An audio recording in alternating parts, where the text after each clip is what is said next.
아침에는 요셉이 곡식을 사러 온 자신의 형제들을 한눈에 알아보죠. 그걸 뭐라 그랬죠? 하나님이 때로는 우리의 눈을 이렇게 슉 여실 때가 있어요. 그러니까 내가 그걸 알고 싶다고 해서 아는 것도 아니고, 내가 보고 싶다고 해서 보는 게 아니고, 하나님께서 필요하실 때는요, 일반인들은 못 보는데 하나님께서 우리의 눈을 확 여실 때가 있습니다. 요셉이 형들에게 얼마나 어려움을 당했어요. 괴로움도 당하고, 어떻게 보면 형들 때문에 애굽에서 고통당하는 거 아니겠어요? 인간적으로 보면. 그러나 요셉은 그것이 고통이라고 생각한 적이 없던 것 같아요. 그래서 형들에 대한 어떤 원망이나 형들에 대한 어떤 그런 악한 마음이 없었던 것 같아요. 보는 순간 형들이구나 딱 알았잖아요. 그래서 지금 형들과 요셉 사이에 의도적으로 지금 요셉이 형들에게 정탐으로 몰아가다, 의도적으로. 근데 사실은 악한 마음을 가진 것이 아니라 아비와 그 형제들을 다 오게 하려고 하는 그의 깊은 의도였다.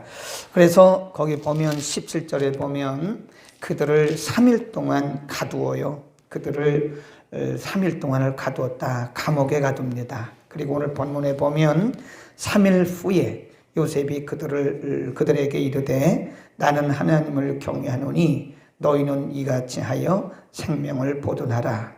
그러면서 19절에 보면 너희 중에 한 사람을 여기 결박해 두고 감옥에 두고 너희는 가서, 그 말이죠, 너희 말제 아우 베냐민을 데리고 와라. 20절 너희 말제 아우를 내게로 데리고 오라.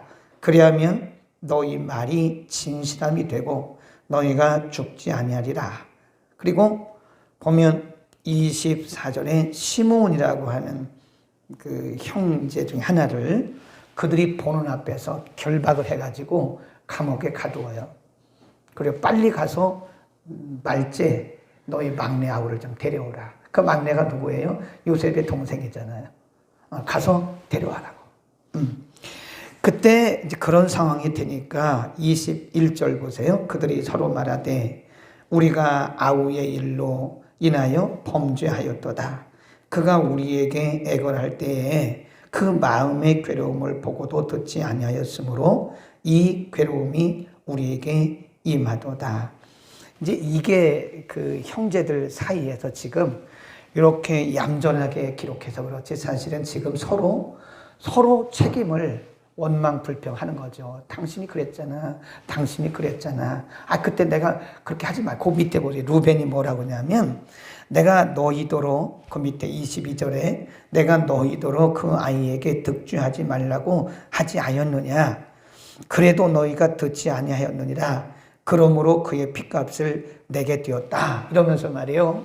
그러니까 이게 지금 얌전하게 기록을 해서 그렇지 서로 원망하는 거예요. 탓하는 거예요. 너 때문에 그랬잖아. 로벤이 큰형인데 큰형이 말하기를 그때 그봐 내가 그렇게 하지 말자 그랬잖아. 근데 사실은 이게 의미가 없는 일이에요. 그러나 인간은요, 어떤 문제를 만나면 서로 탓합니다.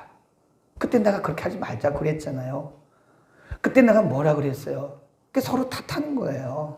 근데 사실은 그 인간 세계에서 비일비재하게 일어날 수 있는 일이나, 그러나 믿음의 사람들은 그러면 안 된다는 거죠. 요셉은 한 번도 그렇게 반응한 적이 없어요. 탓하는 거. 누구의 탓하는 거. 지금 형제들이 서로 탓하고 있잖아요. 네. 전에 어떤 교회가 교회를 건축하는데 결재권자가 욕을 먹습니다. 그거 보세요. 목사님 그때 우리가 그거 하지 말라고 그랬잖아요. 장로님 그때 우리가 그거 하지 말라고 그랬잖아요. 그거 하지 말자 그랬잖아요. 총장님 그때 그거 우리 하지 말자 그랬잖아요. 이게 인간의 모습이에요. 이래서는 도무지 답이 안 나옵니다. 그러니까 우리는 그런 모습을 닮아갈 때가 많아요. 이런 모습 똑같아요. 어떤 문제가 터지게 되면 서로 탓하는 겁니다. 집사님 때문에 그래요. 내가 그때 기도하면서 내가 하지 말라고 그랬잖아. 또 기도한다는 사람은 또 그렇게 얘기한다고. 내가 기도 중에 응답받았는데 그거 하지 말자 그랬잖아요. 막 이러면서 말이죠. 따라합시다. 보탬이 안 됩니다. 아무런 우리에게 덕이 되지를 않아요. 그렇게 한다고 해서 이미 지나간 얘기를 가지고 원망불평하고 탓한다고 해서 그게 무슨 우리에게 문제 해결에 도움이 됩니까? 근데 인간들은 그렇게 하다. 교회에서도 그러더라니까 보니까 어떤 문제가 터지면 자꾸 탓하는 거예요. 탓하고. 그럼 제가 늘 하는 얘기는 뭐냐? 지나간 얘기 하지 맙시다. 저는 항상 얘기가 지나간 얘기 하지 마세요. 지나간 얘기를 갖고 서로 그렇게 탓해봤자 이미 지나간 거에 다시 돌아옵니까? 문제 해결됩니까? 안 돼요. 다시 시작하면 돼요. 우리가 여기서부터 어떻게 이 일을 해결해 나갈 것인가를 생각을 해야지. 이게 진취적이지 못한 그룹은요, 탓을 많이 합니다. 그게 사단의 전략이에요. 사단은 자꾸 서로의 탓을 하다가 그 공동체를 무너뜨리는 거예요. 가정도 무너집니다. 엄마 탓하고 아빠 탓하고 남편 탓하고 아내 탓해봐요. 반대로 누군가가 제 탓입니다. 근데 루벤이 이렇게 말했으면 안 돼요. 큰아들인 큰형인 루벤이 내가 잘못했다. 그때 내가 물론 이것도 뭐 지나간 얘기라서 의미도 없지만 그래도 이 사태를 안정시키려면 형이었던 루벤이 그때 내가 잘못했다. 내가 판단을 잘못했다. 내가 너희들을 잘못 인도했다. 이렇게 말을 해야지. 그거라고 내가 그때 그러지 말자고 그랬잖아. 막 이러잖아요. 근데 우리하고 비슷해. 따라합시다. 우리하고 비슷하네요. 이런 공동체가 되면 소망이 없어요. 다 내 탓을 해야지 남의 탓을 하면 안 됩니다. 자, 루벤이 이제 그렇게 하고요. 이제 24절 보면 시몬을 가둡니다. 그리고 25절 보세요. 시작. 명하여 곡물을 그릇에 채우게 하고 각인의 돈은 그 자루에 도로 넣게 하고 또 길 양식을 그들에게 주게 하니 그대로 행하였다. 이렇게 보면 지금 요셉의 형제들이 양식을 사려고 자루에다가 돈을 가지고 왔거든요. 그대로 다 주고 양식은 양식대로 주고 또 그 가나안까지 가려면 음식이 필요하니까 또 먹을 것도 주고 이게 믿음의 사람의 자세입니다. 요셉이 인간적으로 보면 얼마나 괘씸해요. 형들 괘씸하잖아요. 형들이 미워하고 형들이 요셉 팔았고 그래서 노예가 되었고 억울하게 누명도 쓰고 감옥에 그러니까 그 모든 어떻게 보면 모든 원인 제공을 누가 했어요? 형들이 한 거잖아요. 근데 요셉은 형들에게 원망하지 않았어요. 형들 때문에 그렇게 되었다고 말하지 않았어요. 요셉은 자기가 꾼 꿈이 있었기 때문에 하나님의 꿈이 이루어지고 있다고 믿었던 겁니다. 그러니까 믿음의 사람들은 좀 이 마음이 좀 넓어야 됩니다. 넓어야 돼요. 요셉이 그들에게 지금 뭐 원수 갚았나요? 형들이 나한테 그랬더니 한번 당해봐. 그랬나요? 그건 믿음의 사람이 하는 게 아니에요. 내가 당신에게 이렇게 당했으니까 당신도 한번 당해봐. 이것은 믿는 자의 자세가 전혀 아닙니다. 하나님을 신뢰하고 하나님을 믿는 사람이라면 그렇게 하면 안 돼요. 그건 불신자하고 똑같은 거. 어떻게 보면 불신자보다 더 악한 겁니다. 하나님을 믿으면서 하나님을 믿는다고 말하면서 그리스도의 이름을 부르면서 믿는 자가 똑같이 하면 믿는 자보다 더 악한 거예요. 그거는. 당신들이 내게 힘들게 했으니까 당신 당해봐. 그러면서 그들을 그냥 감옥에 가두고 막 이랬으면 요셉이 아니죠. 요셉은 의도적으로 시몬을 가두고 그들을 아버지에게 보내면서 막내까지 다 애굽으로 내려오게 하기 위한 하나의 방법이었어요. 그러면서 가져온 돈 다 도로 주었죠. 양식도 그들이 원하는 것만큼 주었죠. 또 가나안까지 갈 수 있는 그 음식도 주었죠. 얼마나 마음이 넓으냐 이거예요. 그 기도하는 사람은요 마음이 넓어야 됩니다. 근데 가끔 보면 믿는 사람들이 마음이 좁아요. 그 이상하더라고. 그게 수수께끼예요. 안 믿는 사람들은 이렇게 서로 싸워도요. 서로 막 치고받고 싸워도 한잔하고 나면 형님 동생 금방 친해져요. 형님 뭐 동생 막 이럽니다. 아우 그래요. 형님 아우 하더라고. 근데 믿는 사람들은 꽁해 이게. 술을 안 마셔서 그런가? 그렇다고 술 마시면 안 되는데 그 안 믿는 사람들 보고 희한합니다. 그 뭐 한잔하고 밥 먹고 나면요 마음이 풀어져가지고 형님 아우 막 이럽니다. 더 친해져요. 근데 우리들은 이상하게 생활 반경이 좁아서 그런지는 모르겠어요. 생활 반경이 좁아서 그런지 꽁해. 뭐 회의하다가 자기 의견에 반대한 그때부터 원수가 되는 거야. 꽁해. 그 다음에 회의할 때 한 번 또 쳐. 의도적으로 반대하고. 그거는 크리스찬이 아닙니다. 크리스찬의 삶이 아니에요. 요셉이 얼마나 마음이 넓어요. 왜 그럴까요? 하나님의 섭리를 믿기 때문에 그런 거예요. 하나님의 행하심과 하나님의 섭리를 믿는 사람들은 보복하지 않습니다. 성경에 예수님도 보복하지 말라고 그랬고요. 원수 갚지 말란 말이 보복하지 말라는 얘기예요. 로마서에도 보면 너희가 친히 보복하지 말고 보복하심을 하나님께 맡기라 그랬어요. 아멘. 그 다음에 쭉 내려갑니다. 그 형제들이 가다가 보니까 26절 그들이 곡식을 나귀에 싣고 그곳을 떠났더니 한 사람이 객점에서 나귀에게 먹이를 주려고 그 자루를 풀고 본즉 그 돈이 자루에 아구까지 있는 거예요. 깜짝 놀라는 거예요. 그리고 29절 그들이 가나안 땅에 들어와 그 아비 야곱에게 이르러 그 만난 일을 자세히 설명을 합니다. 이러해서 우리가 누구누구 이렇게 만났는데 이러 하는데 그 우리 막내 동생을 데리고 오지 않으면 시므온을 풀어주지 않겠다 그럽니다.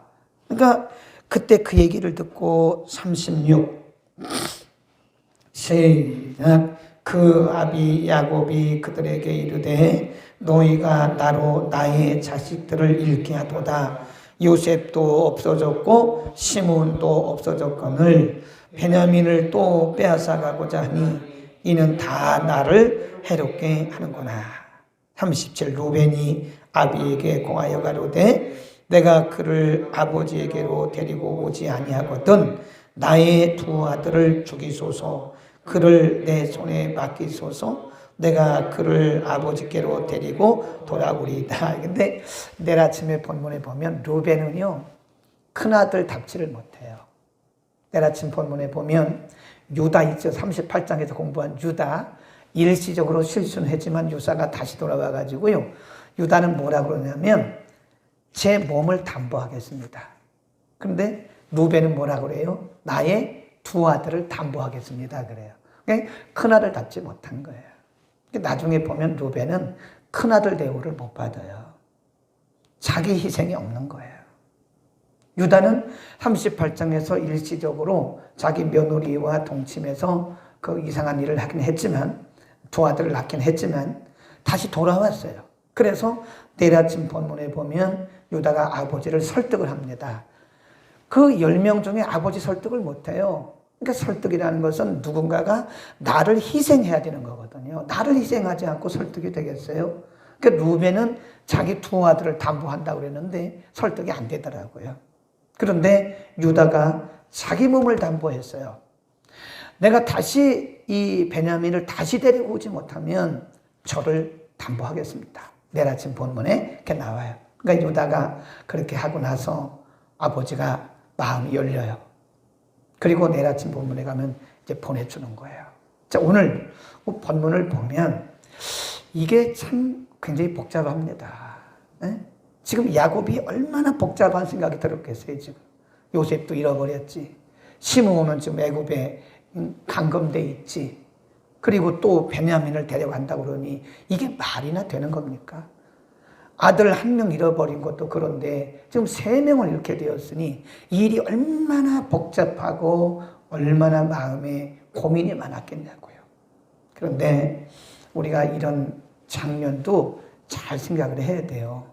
하나님의 일이 하나님의 계획이 이루어지는데 일사천리로 되어지는 게 아닙니다.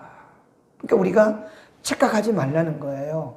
내가 판단하지 말라는 거예요. 우리는 기도해놓고 모든 일들이 착착착착 진행이 안 되면 낙심합니다. 내가 기도했는데 왜 이게 내 마음대로 내가 기도한 대로 안 되지? 그건 내 생각이죠. 하나님의 일은 내 생각대로 내가 기도한 대로 되는 게 아니에요. 하나님의 방법대로 하시는 거예요. 하나님의 시간에 물론 그렇다고 우리가 기도 안 하면 안 됩니다. 우리가 기도는 열심히 하고 하나님은 하나님의 방법대로 일을 해 나가시는 거란 말이야. 그러니까 내가 기도하고 열심히 금식하고 내가 이렇게 열심히 하는데 왜 환경이 더 꼬이냐 이거예요. 꼬여. 지금 더 꼬여가잖아요. 엎친 데 겹치고 자꾸 꼬여가. 막 꼬여갑니다. 때로 하나님의 일이 때로는요 이렇게 보일 때가 있습니다. 얽히고 설켜요. 얽히고 설킵니다.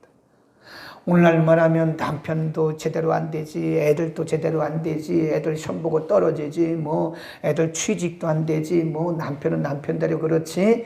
이게 그러면 옆에 사람들 이렇게 말할지도 몰라요. 아, 저 사람 기도하는 사람인데 왜 저래?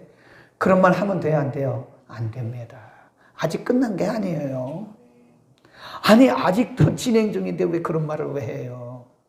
아, 저 사람 기도한다는 사람인데 저 사람 맨날 새벽 가서 새벽마다 가서 울고 저 사람 맨날 새벽마다 가서 기도하고 밤마다 기도하고 저 사람 금식하는데 왜 이렇게 일이 안 되는 거야? 그런 말 하면 돼요, 안 돼요? 한번 말해보세요. 크게 말하세요. 하면 돼요, 안 돼요?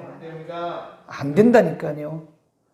그걸 어떻게 아직도 안 끝났는데 그런 말을 왜 해요? 진행되고 있는데 지금 과정 중에 있는데 끝이 안 났는데 그런 말을 하면 왜 안 되는 거죠? 그건 내가 하나님도 아닌데 왜 그런 말을 해요? 응? 욥기 1장 한번 보세요. 욥기 1장에 보면 욥은 이보다 더 얽히고 설킵니다. 욥기 1장 13절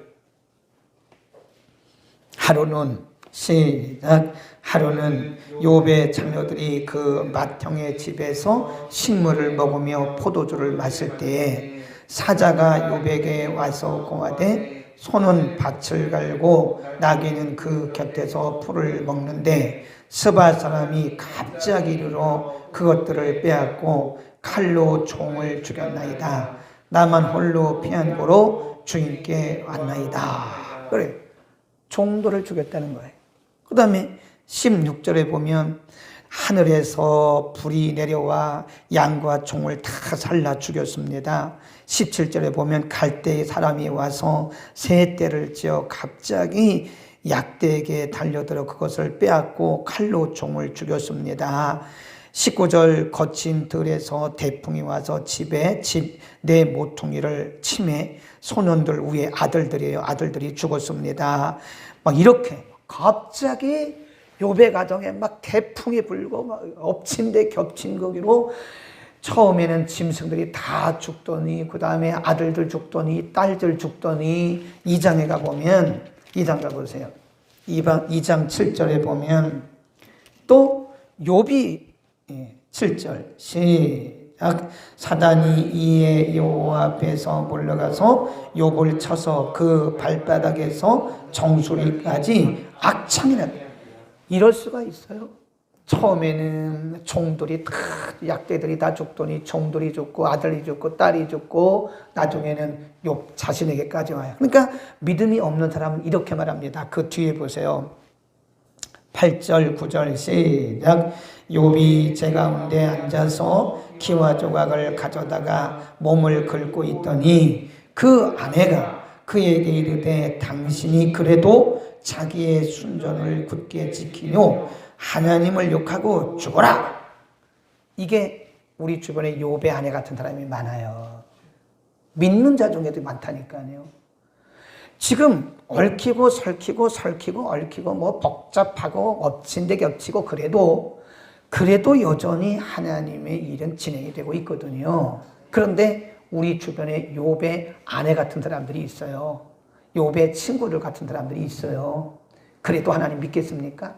그래도 기도할 거예요? 아니, 아직도 안 끝났는데 왜 결론 내리냐 이 말이에요. 참 이렇게 보면서 저는 목사로서 객관적인 입장이잖아요. 그 보면 참 안타까울 때가 많아요. 서로 탓하고 원망하고. 이건 믿는 하나님을 전적으로 신뢰하는 사람들은 탓할 거 없습니다. 하나님 앞에 맡겨버려요. 성경이 맡기라 그랬잖아요. 너희가 왜 원수 갚으려고 그러냐. 원수가 없는 곳이 내게 있다. 탓하지 말라는 거예요. 탓하면 오히려 더 문제는 심각해집니다. 그 다음에 오늘 또 우리가 본문을 통해서 알 수 있는 거는 절대로 결론 내리지 말라는 거예요. 원인을 알려고 하지 말라고요. 몰라요, 우리는. 가끔 기도하는 사람들이 그런다고 그랬잖아요. 그래서 어떤 때 보면 기도하는 사람들이 위험해. 그 기도를 한다고 그러면서 내가 기도하면서 생각해 보니까 당신 이런 죄진 것 같아. 이래서 그런 것 같아. 막 이런다고. 그런 얘기도 함부로 하는 게 아니에요. 몰라요. 우리는 솔직히 말해서 모른다고 말하는 게 맞아요. 가끔 어떤 분이 목사님 저 왜 그럴까요? 내가 어떻게 알아요 그거를. 응? 하나님만 아시지. 그러나 시간이 흘러가면서 알 수 있고요. 윤곽을 알 수 있고요. 분명하게 알 수 있는 것은 해피엔딩입니다. 아멘. 욥기 42장에 가보면 얼마나 해피엔딩입니까? 중심을 지킨 욥에게 하나님이 더블 포션이라고 그래요. 더블 블레싱, 갑절의 복을 주시고요. 잃어버렸던 거 다 회복해 주셨어요. 아멘. 우리는 성경을 보면서도 왜 그렇게 우리가 믿음 없이 살아가냐고 알려고 하지 말라고 몰라요.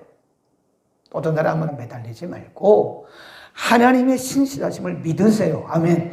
하나님의 신실하심을 믿고 그럼에도 불구하고 얽히고 설키고 얽히고 이게 엎친 데 덮쳐도 나는 넘어지지 않는다. 욥처럼 나를 하나님이 단련하신 후에는 내가 정금같이 나올 것이다. 하나님이 모든 일들을 합력해서 선을 이루시며 하나님의 목적을 이룬다고 하는 분명한 하나님에 대한 신뢰가 있어야지. 가만히 보면요. 우리가 그렇게 우왕좌왕하는 것은 하나님에 대한 신뢰가 뭐하기 때문에 그런 거예요? 없기 때문에 그런 겁니다. 상대적으로 보면 그런 분들이 왜 왔다 우왕좌왕하냐?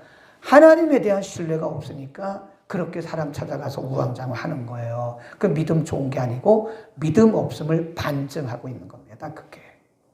정말 맞아요. 그게. 정말 하나님에 대한 신뢰가 욥처럼 든든하다면 욥이 모든 거 다 잃어버리고 욥의 아내도 도망가고 욥의 친구들 와가지고 뭐 별소리를 다 하잖아요. 그래도 안 움직이잖아요. 하나님이 나의 보증인이다. 하나님만 아신다 그러잖아요. 오직 그가 아시나니 그러잖아요. 나의 가는 길을 오직 그가 아시나니. 욥의 친구들 당신도 아니야. 누구도 아니야. 오직 그가 아시나니 나를 단련하신 후에는 나를 정금같이 나오게 하신다. 그러니까 우리가 우왕좌왕하면 돼요, 안 돼요? 안 됩니다. 사람 탓하면 돼요, 안 돼요? 탓해도 안 돼요. 우리 알면서도 탓하잖아, 그죠? 사람 탓하지 말고 환경 탓하지 말아요. 누구 때문에 그런 게 아니에요. 안 믿는 사람들은 그렇게 말할 수 있어요. 누구 때문에 그렇다. 그러니까 서로 다 나중에 상처받고 막 그럽니다. 망해요, 서로 결국은. 우리는 요셉처럼 오히려 넓은 마음으로 그에게 돈 더 주고 양식 주고 갈 때까지 먹을 수 있는 간식 주고 이게 하나님을 믿는 사람은 마음이 넓어요. 네. 우리 넓은 마음을 삽시다. 그리고 우왕좌왕하지 말자고 내가 결론 내리지 말자고 남의 문제에 대해서도 우리가 내가 답을 아는 것처럼 그건 헛소리 하지 말라고 무슨 남의 답을 내가 어떻게 알아요. 그런 얘기 하지 말고 누가 그런 얘기 해도 듣지도 말아요. 그런 얘기는 믿지도 말아요. 그런 얘기는. 하나님만이 알아. 하나님만이 아신다 그랬어요. 분명한 것은 여전히 하나님은 지금도 일하고 계시고 나의 인생은 반드시 해피엔딩으로 끝납니다. 그리 아니하실지라도 하나님은 나의 하나님이시고 나는 예수 믿고 구원받았고 영생을 선물로 받았고 얼마나 멋있어요. 그리 아니하실지라도. 기도하겠습니다. 거룩하신 우리 아버지 하나님, 이 아침 우리를 불러주시고 또 가정에서도 깨워주셔서 하나님의 생명의 말씀을 듣게 하심을 감사합니다. 욥의 가정에서 욥의 형제들과 또 요셉의 형제들과 요셉의 가정에서 일어났던 모든 일들이 일시적으로 바라보기에는 얽히고 설킨 것처럼 덮친 데 겹친 일들이 계속 일어나는 것처럼 보이지만 얽히고 설키고 엎치고 덧치고 참으로 복잡하게 보이는 일도 있지만 그러나 그럼에도 불구하고 하나님은 그 가운데서 여전히 일하고 계셨음을 오늘도 우리에게 증명해 주셨습니다. 우리가 판단하지 말게 하시고 우리가 결론 짓지 말게 하시고 그럼에도 불구하고 인간의 안목으로 보기는 욥의 가정처럼 요셉의 가정처럼 복잡하게 보일 수는 있으나 그럼에도 불구하고 여전히 하나님이 일하고 계심을 믿게 하여 주옵소서. 환경도 조건도 사람도 바라보지 말게 하시고 오직 하나님만, 오직 내 인생을 인도하시고 나 우리의 그리고 나의 보증인 되시는 하나님만 바라보고 승리하는 우리 모두가 되게 하여 주옵소서. 때로는 우리조차도 우리 앞길을 알 수 없고 우리 가운데 누구도 왜 그런지 문제의 원인을 알 길이 없습니다만은 하나님이 하시고 하나님이 선한 길로 인도하고 계심을 믿어서 언제나 담대하게 하나님만 신뢰하게 하여 주옵소서. 예수 그리스도의 이름으로 기도드립니다. 아멘. 교회의 머리가 되시는 우리 구주 예수 그리스도의 은혜와